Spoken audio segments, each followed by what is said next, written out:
जनपद चमोली का सैकोट मालधार एक ऐसा गांव जहां ग्रामीण आज भी अपनी पारंपरिक तरीके से वाद्य यंत्रों की थाप पर रोपाई, जिसको स्थानीय भाषा में रोपनी कहते हैं, का शुभारंभ करते हैं।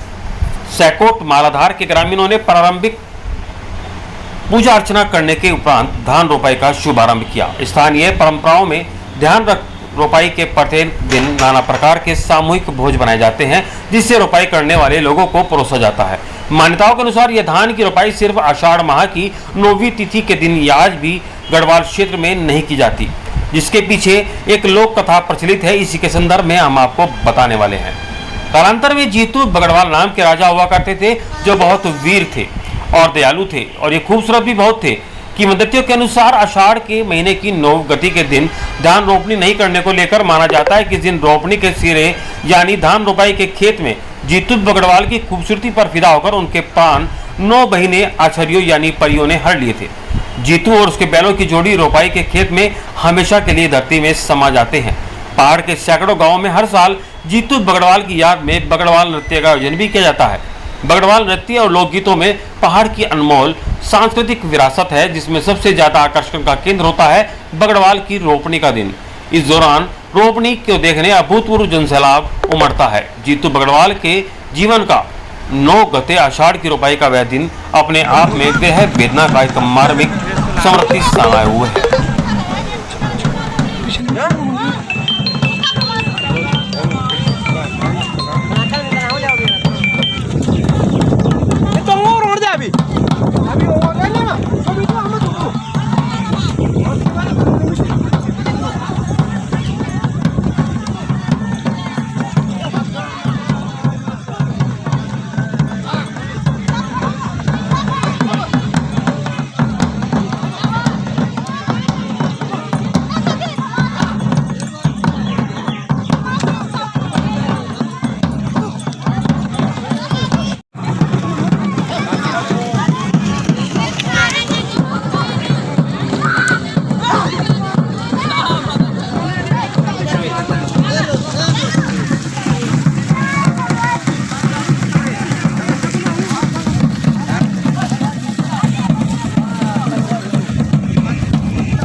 Yeah,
आज भी चमोली जनपद में पूर्व परंपराओं के द्वारा यहाँ पे रोपाई की जाती है। और गांव की एक परंपरा होती है कि यहाँ पे पूर्व रीति रिवाजों के अनुसार यहाँ पे ढोल नगाड़ों और गाजे बाजे के साथ यहाँ पे रोपाई की जाती है। जो पूर्व परंपराएं थी उनके अनुसार यहाँ पे गाजे बाजे के साथ परंपराएं यहाँ पे अभी भी सुचारू रूप से चलती रहती है और ढोल नगाड़ों के साथ यहाँ पे रोपाई की जाती है।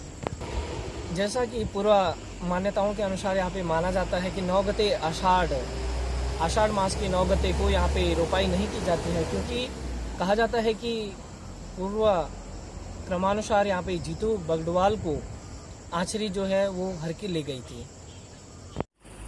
गढ़वाल क्षेत्र में आज भी पारंपरिक वाद्य यंत्रों की और मांगल गीतों की धुन पर रोपाई यानी कि रोपणी का आगाज़ किया जाता है। उत्तराखंड के चमोली जनपद में भी इसी प्रकार से रोपाई का आगाज़ किया जाता है। और सर्वप्रथम पहले भूमियाल देवता और ग्राम इष्ट देवी देवताओं की पूजा करने के बाद रोपाई के खेत की पूजा की जाती है और उसके बाद रोपाई के खेत में बैलों की जोड़ी को लाया जाता है और फिर पारंपरिक वाद्य यंत्र ढोल दमाओं की थाप पर और मांगल गीतों की धुन पर रोपाई की जाती है। और एक गढ़वाल क्षेत्र में एक कथा भी प्रचलित है कि 9 गते आषाढ़ के दिन यहाँ रोपाई नहीं की जाती है, क्योंकि माना जाता है कि जीतू बगड़वाल जो थे वो 9 गते आषाढ़ के दिन अपने बैलों के साथ रोपाई के खेत में सेरे में रोपणी के दिन समा जाते हैं और उन्हें 9 बैली आछरी हर ली जाती है। इसलिए आज भी गढ़वाल क्षेत्र में 9 गते आषाढ़ के दिन रोपाई नहीं की जाती है। आज दिनांक 24 जून 2021 को हमारे गांव में रोपाई का आयोजन किया गया, जो सालों से आई हुई परंपरा को निभा रहे हैं, जिसमें गांव के लोग बहुत थे।